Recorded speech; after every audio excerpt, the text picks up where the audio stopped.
आलिहि व अस्हाबिहि अजमाइन। यही है आरज़ू, तालीम कुरान आम हो जाए, हर एक परचम से ऊंचा परचम इस्लाम हो जाए। इस्लाम के परचम को बुलंद करने का बेहतरीन जो तरीका है वो तालीम कुरान है। अगर हर शख्स कुरान की तालीम से आरास्ता और पैरास्ता हो, मुज़य्यन हो, मुअत्तर हो, मुअम्बर हो, तो फिर पूरी दुनिया के अंदर परचम इस्लाम लहलहाता हुआ नजर आएगा और तमाम परचमों से ये परचम बुलंद होगा। क्यों? इसलिए कि हर शख्स ने अपने मकसद को पा लिया है। और दर्स कुरान अगर हमने ना भुलाया होता तो ये जमाना ना जमाने ने दिखाया होता। आज जो भी हालत ज़ार है उम्मत की, हम में का हर शख्स इस बात से वाकिफ है।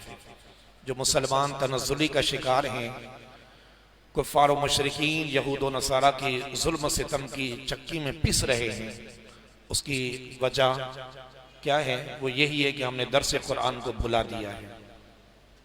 पहले के लोगों में बड़ा इश्तियाक रहता था, बड़ा एक जोश व जज्बा हुआ करता था, एक वलवला था कि कहीं भी इल्म दीन की महफिल लगती तो वो दूर दराज का सफर करके भी इल्म दीन के हुसूल के लिए इस अंदाज से आते कि जैसा एक भूखा शख्स या फिर वो शिद्दत प्यास से सहराओं में घूमने वाला, जिसको पता चले कि इस जगह पानी है और वो दौड़कर उस पानी को हासिल करके अपनी जान बचाने की कोशिश करता है, इससे भी बढ़कर मुसलमानों के अंदर जो जज्बा था वो इल्म दीन के हुसूल का था। दूर दराज से लोग जो है वो इल्म दीन को हासिल करने के लिए तगोदो रखा करते थे। लेकिन आज मुख्तलिफ मौके हमें इल्म दीन के हासिल करने के मिलते रहते हैं, लेकिन हम आगे बढ़कर इल्म दीन हासिल नहीं करते। इल्म दीन की महफिलें, मजलिसें सज रही हैं, सजती रहेंगी, लेकिन जब पता चले कि इल्म दीन हासिल करने का एक मौका है, कुरान का दर्स होगा, बहुत से लोग इस अंदाज से जाते हैं, ऐसा लगता है कि इनसे बड़ा कोई फकीह, इनसे बड़ा कोई इल्म कुरान रखने वाला नहीं, जैसे गोया हमें इल्म दीन हासिल करने की हाजत ही नहीं है। ज़बानी हाल से कोई नहीं कहता, लेकिन अमल से जरूर जो है वो बंदा इस बात को बताता है कि अब मुझे शायद माअज़ल्लाह इल्म दीन हासिल करने की हाजत नहीं रही। हालांकि हम में से हर एक शख्स को चाहिए कि वो इल्म दीन हासिल करने का जज्बा रखे। इस रिवायत से आप अंदाजा लगा लें कि घड़ी भर के लिए इल्म दीन की महफिल में, मजलिस में बैठना, शिरकत करना, ये 1000 नवाफिल पढ़ने से भी बेहतर है, 1000 नमाजे जनाजा में शिरकत करने से भी बेहतर है, 1000 मरीजों की अयादत करने से भी बेहतर है। यानी यूं समझ लें कि एक जनाजे में बंदा पहुंचे और अल्लाह की रिजा के लिए किसी अपने मुसलमान का जनाजा पढ़े तो अल्लाह रब्बुल इज्जत उसकी मगफिरत फरमा देता है। और ये 1000, इसी तरह 1000 नमाज जनाजा में शिरकत करने पर जो अजर सवाब मिलता है, कितना बड़ा एक अजीम काम है। उससे बेहतर क्या है कि वो इल्म दीन हासिल करे। ये इसकी नफी नहीं की जा सकती कि मरीज की इयादत ना की जाए, उस पर भी बहुत बड़ा अजर है। इसकी नफी नहीं की जा सकती इस बात को सामने रख के कि बंदा नवाफिल ही ना पढ़े। इस बात की नफी नहीं की जा सकती कि जनाजे में शिरकत ही ना करे, मरीज की इयादत ही ना करे, ऐसा नहीं है। तरगीब दिलाई गई, यानी यूं समझ ले कि इल्म दीन हासिल करने की अहमियत बयान की गई कि इसकी इतनी बड़ी अहमियत है। क्योंकि जिस बंदे के पास जितना इल्म होगा वो उस पर अमल करके अल्लाह रब्बुल इज्जत की रिजा को पा लेगा, गुनाहों से बचने में कामयाब होगा। और सबसे बड़ी बात यह है कि शैतान मरदूद से और उसके असर से, उसके बहकावे से और उसके हथकंडों से बंदा जो है वो महफूज रहेगा, गुमराहियत की तरफ नहीं बढ़ेगा। इल्म दीन का नूर जिसके सीने में आ जाए, इल्म दीन का नूर जिसके सीने में आ जाए उसका सीना मुनव्वर हो जाता है। और इल्म दीन ये दरअसल इसकी जो खुशबू है, जिसको सीने में जिसके खुशबू ये पैदा हो जाए वो मुअत्तर और मुअंबर हो जाता है, नुमाया हो जाता है, उम्दा हो जाता है, क्योंकि उम्दा इल्म इसके सीने में है, क्योंकि निखरा हुआ इल्म इसके सीने में है। उसकी जिंदगी दुनिया और आखिरत निखर जाती है, उम्दा हो जाती है। लिहाजा जब भी मौके मिले इल्म दीन हासिल करने के, तो हमें क्या करना चाहिए? उठ के चले नहीं जाना, बल्कि इल्म दीन हासिल करना है कि ये लम्हे जिंदगी में बार बार आया नहीं करते। मौका मिला है कुछ हासिल करना, माना मसरूफियत अपनी जगह पे। अब पता है कि अल्हम्दुलिल्लाह बुखारी मस्जिद में रोजाना दर्स कुरान होता है, और फिर इल्म दीन में सबसे बड़ा इल्म कौन सा है? वो इल्म कुरान है, कि कुरान को समझना ताकि कुरान पर अमल करना आसान हो। कुरान से बढ़कर कोई बड़ा इल्म नहीं है। अफजल तरीन इल्म कुरान का इल्म है। चाहते हैं कि अल्लाह रब्बुल इज्जत की मोहब्बत मिल जाए तो रब का कलाम सुने, समझे, उस पर अमल करें। चाहते हैं कि साहिबी कुरान की मोहब्बत मिल जाए, कुर्ब मिल जाए, तो फिर क्या करना होगा?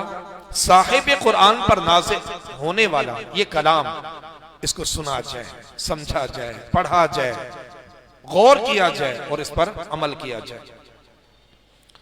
अल्लाह तबारक व तआला हमें ये जज्बा नसीब फरमाए। और इसी सिलसिले को लेकर अल्हम्दुलिल्लाह बुखारी मस्जिद चल रही है कि इल्म दीन का जो है कुरान, दर्स कुरान का एक मौके सबको मिले और इल्म दीन हासिल करके लोग जो है वो गुमराहियत से बच सकें, क्योंकि पुरफितन दौर है और इस दौर में अपने ईमान को बचाना बड़ा मुश्किल है। लेकिन जो अल्लाह का हो जाता है, जिसके पास इल्म दीन हो और जो फिर कुरान पर अमल करने वाला हो, जो नमाज पढ़ने वाला हो, जो मुखलिस हो, तो अल्लाह रब्बुल इज्जत फिर अपनी रहमत से शैतान से उसे बचा लेता है, गुमराहियत से बचा लेता है, उसका ईमान महफूज हो जाता है। सूरह आराफ का तर्जुमा और तफसीर का सिलसिला जारी है। आज इंशाअल्लाह रहमान सूरह आराफ की 27वीं आयत और इससे मुताल्लिक सुनने की सादत हासिल करते हैं। अऊज़ु बिल्लाहि मिनश शैतानिर रजीम, बिस्मिल्लाहिर रहमानिर रहीम। या बनी आदम ला यफ्तिनन्नकुमुश शैतानु कमा अखरज अबवैकुम मिनल जन्नति यंज़िउ अन्हुमा लिबासहुमा लियुरियहुमा सौआतिहिमा इन्नहु यराकुम हुवा व क़बीलुहु मिन हैसु ला तरौनहुम इन्ना जअलना अश-शयातीन औलिया लिल्लज़ीना ला युमिनून। फरमाया, ए आदम की औलाद, कितना प्यारा खिताब है। रब तबारक व तआला औलाद आदम से किस अंदाज से खिताब फरमा रहा है कि ए आदम की औलाद, तुम्हें शैतान फितने में ना डाले, जैसे उसने तुम्हारे माँ बाप को जन्नत से निकाल दिया, उन दोनों से उनके लिबास उतरवाए ताकि उन्हें उनकी शर्म की चीजें दिखा दे।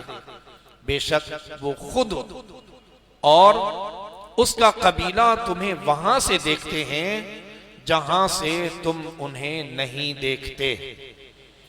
बेशक हमने शैतानों को ईमान न लाने वालों का दोस्त बनाया है। शैतान की फरेबकारी और हजरत सैयदुना आदम अलैहिस्सलातु वस्सलाम के साथ उसकी दुश्मनी और अदावत का बयान फरमाकर बनी आदम को मुतनब्बे और होशियार किया जा रहा है कि वो शैतान के वसवसे, अगवा और उसकी मक्कारियों से बचते रहे। जो हजरत आदम अलैहिस्सलाम अलैहिस्सलाम के साथ ऐसी फरेबकारी कर चुका है, वो उनकी औलाद के साथ कब दरगुजर करने वाला है। यानी हमारे माँ बाप के साथ जो फरेब कर चुका है तो वो उसकी औलाद से कब दरगुजर करेगा, वो उससे भी जो है वो फरेबकारी करेगा। तो इसमें मोमिन काफिर वली आलिम परहेजगार सबसे खिताब है। कोई अपने आप को इबलीस से महफूज ना जाने, चुनाचे अल्लाह तबारक व तआला इरशाद फरमाता है, ऐ आदम की औलाद, तुम्हें शैतान फितरे में ना डाले जैसे उसने तुम्हारे माँ बाप को जन्नत से निकाल दिया, उन दोनों से उनके लिबास उतरवाए ताकि उन्हें उनकी शर्म की चीजें दिखा दे। इन्नहु यराकुम हुआ, बेशक वो खुद तुम्हें देखता है। यानी शैतान और उसकी जुर्रियत सारे जहान के लोगों को देखते हैं जबकि लोग उन्हें नहीं देखते। जहां किसी ने किसी जगह से भी अच्छे अमल की नीयत की, इरादा किया, तो उस नीयत की उसे खबर हो जाती है और वो फिर बहकाने में लग जाता है। याद रहे कि जो दुश्मन तुम्हें देख रहा है और तुम उसे नहीं देख रहे, उससे अल्लाह तबारक व तआला के बचाए बगैर खुलासी नहीं हो सकती। जैसा कि हजरत ज़ुन्नून रहमतुल्लाहि तआला अलैहि फरमाते, शैतान ऐसा है कि वो तुम्हें देखता है और तुम उसे नहीं देख सकते, लेकिन अल्लाह तबारक व तआला तो उसे देखता है और वो अल्लाह ताला को नहीं देख सकता। शैतान तुम्हें देख सकता है, तुम नहीं देख सकते। रब्बे कायनात की वो जात है जो शैतान को देख रहा है और शैतान रब को नहीं देख सकता। तो फरमाया तुम उसके मुकाबले में फिर अल्लाह ताला से मदद चाहो, मदद हासिल करो। लिहाजा हर मुसलमान को चाहिए कि वो अपनी अकल से काम लेते हुए उसके नुकसान से बहुत ज्यादा डरे और हर वक्त उससे मुकाबले के लिए तैयार रहे। इमाम मोहम्मद गजाली रहमतुल्लाहि तआला अलैहि फरमाते हैं, सूफिया कराम के नजदीक शैतान से जंग करने और उसे मगलूब करने के दो तरीके हैं। नंबर एक, शैतान के मकरो फरेब से बचने के लिए सिर्फ अल्लाह ताला की पनाह मांगी जाए, इसके अलावा और कोई रास्ता नहीं, क्योंकि शैतान एक ऐसा कुत्ता है जिसे अल्लाह तबारक व तआला ने तुम पर मुसल्लत किया है। अगर तुम उससे मुकाबला और जंग करने और उसे खुद से दूर करने में मशगूल हो गए तो तुम तंग आ जाओगे, तुम्हारा कीमती वक्त जाया होगा, बिल आखिर वो तुम पर गालिब आ जाएगा, तुम्हें जख्मी और नाकारा बना देगा, कमजोर कर देगा। इसलिए उसके मालिक ही की तरफ मुतवज्जे होना पड़ेगा और उसकी पनाह लेनी होगी ताकि वो शैतान को तुमसे दूर कर दे और ये तुम्हारे शैतान के साथ जंग और मुकाबला करने से बेहतर है कि बंदा जो है कमर कस ले कि मैं शैतान के हर वार को जो नाकारा बनाने की अपने अंदर सलाहियत रखता हूं। इंसान कमजोर है, शैतान किस किस अंदाज से कहां कहां से वार करता है बंदा सोच भी नहीं सकता। सबसे पहले तो शैतान ये चाहता है कि कोई ईमान वाला बने ही नहीं, कोई मुसलमान ही ना हो, और अगर कोई मुसलमान हो गया तो फिर उसे बदअमल आमालियों में डाल देता है, फिर उसे बदी की तरफ ले जाता है, नेकियों की तरफ नहीं आने देता। और अगर नेकियों की तरफ आ भी गया तो अब इखलास की दौलत खत्म करके रिया पैदा करके उसका अमल उसे जाया करवा देता है। और रिया इतना बारीक वार है कि बंदा इसको समझ ही नहीं सकता। बहुत से लोगों को देखा कि वो अपने अमल का इजहार करते हुए कहते हैं, यार अल्लाह का शुक्र अदा करता हूं कि मैंने इतने हज किए, अल्लाह का शुक्र अदा करता हूं मैंने इतने उम्रे किए, मैंने इतनी खिदमत सर अंजाम दी, इतने लोगों को राशन पहुंचाता हूं, इतनी सखावत करता हूँ, फला फला जगह मस्जिदें बना दी, मदरसे बना दिए, गरीबों मिस्कीनों यतीमों को खिलाता पिलाता, यानी अपने अमल का इजहार करवाता है। तो याद रखिए कि जब अमल अल्लाह के लिए किया है तो फिर उसे अल्लाह पर छोड़ दे, यानी नेकी करके भूल जाए, लेकिन गुनाह हो जाए तो उसे हमेशा याद रखें, तौबा करें तब भी अपने गुनाह को याद रखें, ताकि एक गुनाह के बाद दूसरा जो है वो गुनाह ना हो सके। ये एक तरीका जो है मुसलमान को बताया गया। लिहाजा इमाम मोहम्मद गजाली रहमतुल्लाहि तआला अलैह ने दूसरा जो तरीका बयान फरमाया वो ये है कि शैतान से मुकाबला करने, उसे दफा दूर करने और उसकी तरदीद और मुखालिफत करने के लिए हर वक्त तैयार रहना चाहिए। फरमाते हैं इमाम मोहम्मद गजाली रहमतुल्लाहि तआला अलैह खुद फरमाते हैं कि मैं यानी इमाम गजाली कहता हूं, मेरे नजदीक इसका जामे और बेहतरीन तरीका यह है कि मज़कूरा बाला दोनों तरीकों को बरूए कार लाया जाए। लिहाजा सबसे पहले शैतान मरदूद की शरारतों से अल्लाह तबारक व तआला की पनाह ली जाए, जैसा कि अल्लाह रब्बुल इज्जत ने हमें उसका हुक्म इरशाद फरमाया। और अल्लाह तबारक व तआला हमें शैतान लईन से महफूज रखने के लिए काफी है। शैतान कितना बड़ा ताकतवर, उसे मोहलत किसने दी? रब ने दी। ये ताकत किसने दी? रब ने दी।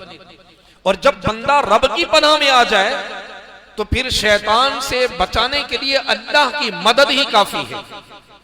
बंदे को अल्लाह की मदद ही काफी है। इसलिए कभी भी वसवसा आए, ला हौला वला कुव्वता इल्ला बिल्लाहिल अलिय्यिल अज़ीम पढ़ना। कभी वसवसा आए, अऊज़ु बिल्लाहि मिनश शैतानिर रजीम पढ़ ले, और अल्लाह रब्बुल इज्जत की बारगाह में दुआ करते रहना चाहिए। नमाज पढ़ी, रब की बारगाह में दुआ करें कि ऐ अल्लाह, मैंने ये जो नमाज पढ़ी है इसे शैतान के असर से बचा ले, मेरे इस अमल को शैतान से बचा ले कि मेरा अमल जाया ना हो, जो मैंने काम कर लिया ये जाया ना हो। अब देखें, एक किसान जो है वो खेत उगाता है, बीज डालता है, उसकी कितनी रखवाली करता है, ना वो सर्दी देखता है ना वो गर्मी देखता है, कितना पानी देना है कितना नहीं देना, और इसे कीड़े मकोड़ों से बचाना है, जानवरों से बचाना है, परिंदों से बचाना है, कितनी कोशिश करता है, अपनी नींद की कुर्बानी दे देता है। यहां तक कि वो बंदा जिस मिट्टी में खेत उगाता है वो मिट्टी के साथ मिट्टी हो जाता है, फिर जाके उसे कुछ फल मिलता है। आप उसकी हालत कभी देखिएगा, सख्त सर्दी की रातों में, अंधेरी रातों में भी वो नींद छोड़कर, बिस्तर को छोड़ के वो अपनी खेती की हिफाजत करता है कि मेरी खेत जो है उजड़ना चाहिए।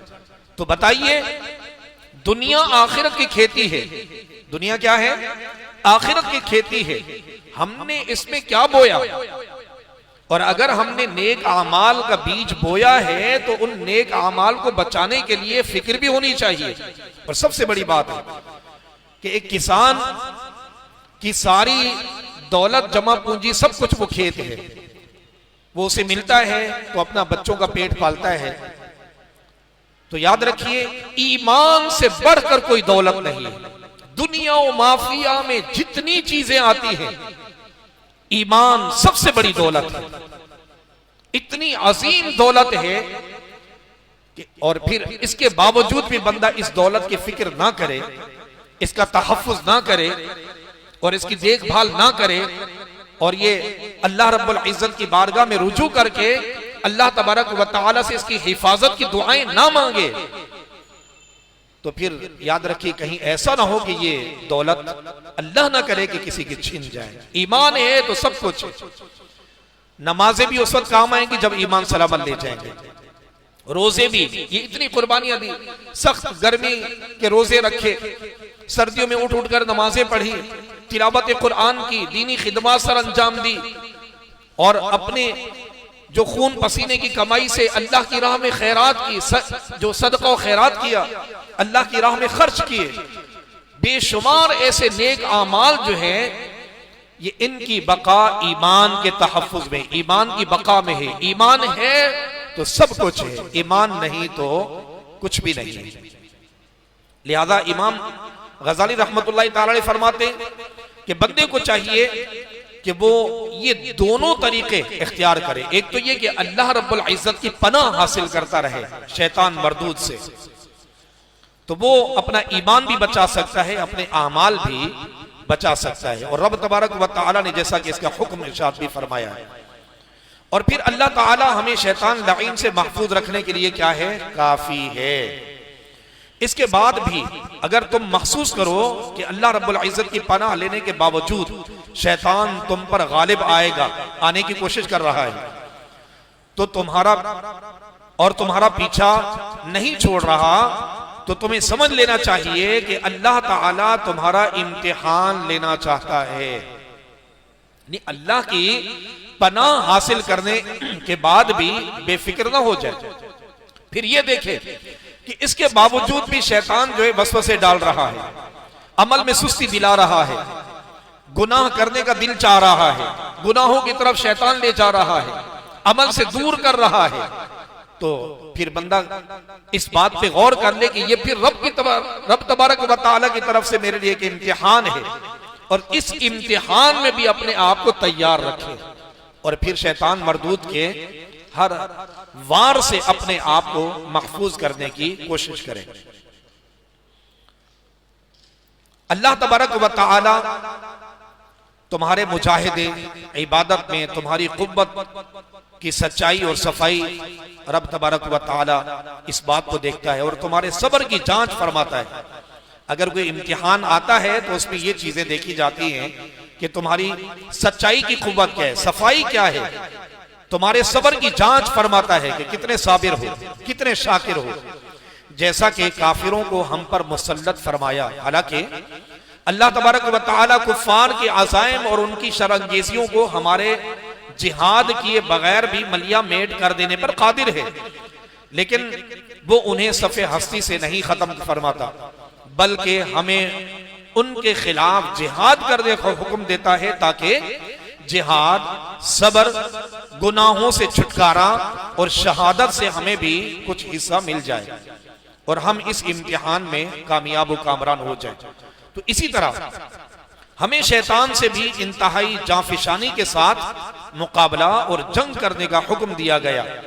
फिर हमारे उलमा किराम फरमाते कि शैतान से मुकाबला करने और उस पर गलबा हासिल करने के 3 तरीके हैं।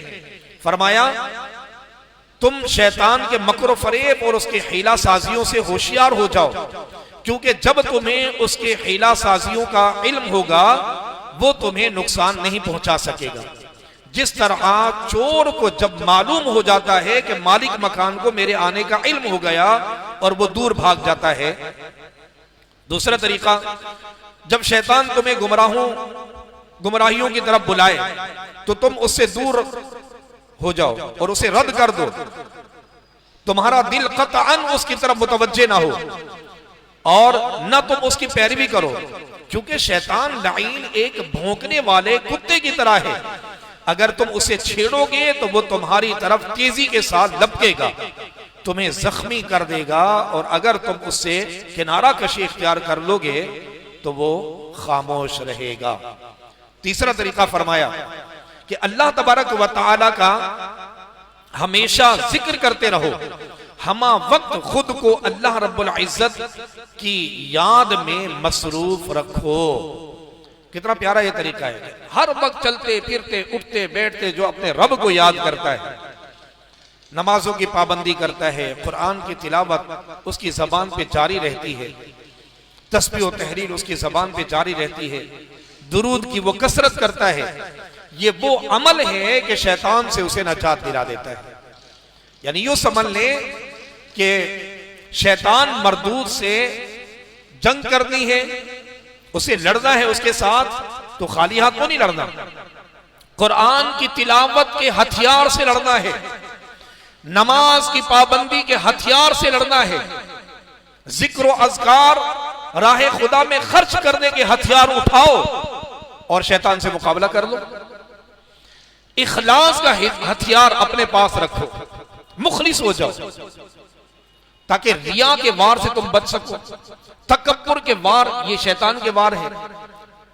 एक तरह से ये नेक आमाल क्या है, ढाल है, वो रिया का तीर तुम पर फेंकता है। वो कभी तकब्बुर के नेज़े से हमला करता है, वो कभी जो है वो खुद पसंदी का वार करता है कि बस मैं हूं सब कुछ। तो याद रखिए कई किस्म के उसके वार हैं, और उससे अगर बचना है तो अपने पास नेकियों के जो नेक आमाल हैं इसके हथियार अपने पास रखो। जो बंदा अल्लाह को याद करता है, अल्लाह रब्बुल इज्जत के मलाइका शैतान से उसकी हिफाजत के लिए मामूर होते हैं उस बंदे की। अब देखिए ना, एक बंदा बावुजू दुआएं पढ़कर तौबा इस्तिगफार करते हुए सो जाता है तो फरिश्ता उसके सिरहाने खड़े सारी रात उसकी हिफाजत करता रहता है, सारी रात हिफाजत करता रहता है। तो ये मुहाफिजीन मलाइका जो हमें नहीं दिख रहे, लेकिन अल्हम्दुलिल्लाह ये भी हमारे मुहाफिज बन जाते हैं। कब बनेंगे? जब हम नेकियों की तरफ आएंगे, जब अल्लाह तबारक व तआला की इबादत की तरफ आएंगे। अल्लाह रब्बुल इज्जत ने जिन्नों को ऐसा इल्म और इदराक दिया है कि वो इंसानों को देखते हैं, और इंसानों को ऐसा इदराक नहीं कि वो हर वक्त जिन्नों को देख सके। अलबत्ता बाज़ औकात इंसान भी जिन्नात को देख लेते हैं। इस आयत मुबारका से यह भी मालूम हुआ कि शैतान का इल्म और उसकी कुदरत बहुत वसी है, कि वो हर जबान में हर जगह हर आदमी को वसवसे डालने की ताकत रखता है। आपने नेकी करने की अपनी किसी जबान में ही नियत कर दी, उसे पता चल गया। ये सारी जबानें जानने का इल्म उसके पास। फिर आप किसी जगह पर भी हैं, आप बंद कमरे में क्यों ना हो, चाहे आप किसी भी महफूज मकाम पे क्यों ना हो, आप जो भी इरादा करेंगे शैतान को इल्म हो जाएगा कि ये नेकी करने वाला है। ये ताकत और ये वुसअत अल्लाह रब्बुल इज्जत ने शैतान को दे दी है कि वो हर जगह वसवसा डालता है। उसे मालूम हो, इससे मालूम हुआ कि इस कदर वसी इल्म और कुदरत मानना ये शिर्क नहीं है। आज के इस बयान का दरसे कुरान का लुबे लुबाब के वसी इल्म कुदरत ये मानना ये शिर्क नहीं है। अगर ऐसा होता तो फिर ये मानना कि हम जहां भी ये शैतान हमें देख रहा है तो फिर शिर्क हो जाएगा, क्योंकि हर आन हर वक्त हर लहजा रब देखता है। समीउम बसीर कौन है? रब की जात, ये सिफत है अल्लाह रब्बुल इज्जत की। तो ये कहना कि शैतान हर लम्हे देख रहा है, और फिर ये सारी ज़बानें, बंदा दिल में अभी इरादा कर रहा है, शैतान उससे मुतला होगा, उसे पता चल गया कि ये क्या करने वाला है। ये इतना इल्म और इतनी वुसअत और इतनी कुदरत ये अल्लाह ने शैतान को दी है। लिहाजा इस कदर वसी इल्म और कुदरत का मानना ये शिर्क नहीं बल्कि कुरान से साबित है। लेकिन उन लोगों पर अफसोस है जो शैतान की वुसअत इल्म को तो फौरन मान लेते हैं, लेकिन हुजूर अकरम नूर मुजस्सम शाह बनी आदम तख्लीक वजह कायनात मुस्तफ़ा जान रहमत तमाम अंबिया के इमाम इमामुल अंबिया ताजदार मदीना हबीबे किबरिया सल्लल्लाहु अलैहि व आलिहि वसल्लम के वुसअत इल्म को मानने को शिर्क करार देते हैं। इन्ना जअलना शयातीन औलिया लिल्लज़ीना ला युमिनून, बेशक हमने शैतानों को ईमान ना लाने वालों का दोस्त बना दिया। यानी शैतान बज़ाहिर कुफ्फार का दोस्त है और कुफ्फार दिल से शैतान के दोस्त हैं, वरना शैतान दर हकीकत कुफ्फार का भी दोस्त नहीं, देखा जाए तो उनका वफादार भी नहीं है। वो तो हर इंसान का दुश्मन है कि सबको अपने साथ जहन्नम में ले जाने की कोशिश करता है, और ये इसका मतलूब व मकसूद यही है, मुराद इसकी यही है कि बस मैं हर इंसान को अपने साथ जो है दाखिले जहन्नम करूं। क्योंकि खुद जहन्नमी हुआ तो अब ये चाहता है कि सारे के सारे इंसान जो हैं वो मेरे साथ ही जहन्नम में चले, मैं सबको जहन्नमी बनाऊं। याद रखिए, नमाजी की एक सोच होती है कि सारों को नमाजी बना दूं, नेक बंदे की एक फिक्र होती है कि मैं सबको नेक बना दूं, अच्छे बंदे की एक खूबी होती है कि वो कुढ़ता रहता है कि मैं सबको अच्छा बना दूं। जो बुरा होता है उसकी भी एक फिक्र होती है, वो ये चाहता है कि बुराई आम हो जाए, सारे के सारे बुरे हो जाए। चोर है, डकैत है, वो अपने साथ लोगों को जोड़ता है। नशा करने वाले को आप देख लें कि वो भी अपने अंदर एक तहरीक रखता है, एक फिक्र रखता है, एक कोशिश करता है कि बस मैं अगर नशाई हूं तो दूसरे लोग भी नशा करें, ये लोग भी नशाई बन जाए। तो बंदे को चाहिए कि वो खूबी अपनाए जो रब को पसंद है, और वो क्या है? खुद अच्छा बने और दूसरों को अच्छा बनाए, खुद नेक बने, दूसरों को नेकी की दावत देकर उन्हें भी नेक बनाए। खुद नमाजी है, अपने घर वालों को, दोस्तों अहबाब को, सबको जो है वो नमाज की तरफ लाए, उनको नमाज की दावत दे, नमाज पढ़ाए। खुद कुरान पढ़ता है, दूसरे को भी कुरान की जो है वो तालीम दे या कुरान पढ़ने की ताकीद करे, अपनी औलाद को कुरान सिखाए। इस पुरफितन दौर के अंदर अपने ईमान को बचाना, आप यकीन मानिए, बड़ा मुश्किल हो चुका है, लेकिन अल्लाह की रहमत शामिल हाल होगी तो इंशाअल्लाह ईमान महफूज रहेगा। और अल्लाह की रहमत कब शामिल हाल होती है? जब बंदा नेकियां करता है, नमाज की तरफ आता है, कुरान की तिलावत की तरफ आता है, अल्लाह के जिक्र की तरफ आता है, जब वो दुरूद की कसरत करता है तो फिर अल्लाह की रहमत उसके शामिल हाल होती है। तो अल्लाह के फजल से, अल्लाह की रहमत से वो बंदा अपने ईमान को बचा सकता है, वरना बहुत मुश्किल। लिहाजा हमें चाहिए कि इन कुरान पाक जो तफासीर वगैरह पढ़ी हैं, सुनी है, तो इन पर हम खुद भी अमल करें और दूसरों को भी अमल करवाएं, ताकि हम सबका ईमान महफूज हो जाए, हम शैतान के असर से महफूज हो जाए और हम नेक बन जाए, अच्छे बन जाए, हमारा ईमान महफूज रहे और बेहिसाब किताब हम बख्शे जाए। रब तबारक व तआला हम सबको इन तमाम बातों पर अमल करने की सआदत नसीब फरमाए। आमीन बिजाहि नबील अमीन सल्लल्लाहु तआला अलैहि व आलिहि वसल्लम व आखिरु दअवाना अनिल हम्दुलिल्लाहि रब्बिल आलमीन। इन्नल्लाह व मलाइकतहु युसल्लूना अलन नबी या अय्युहल्लज़ीना आमनू सल्लू अलैहि वसल्लिमू तस्लीमा। अल्लाहुम्मा सल्लि अला सय्यिदिना व मौलाना मुहम्मदिन मअदिनिल जूदि वल करम व आलिहि व बारिक व सल्लिम। सुब्हान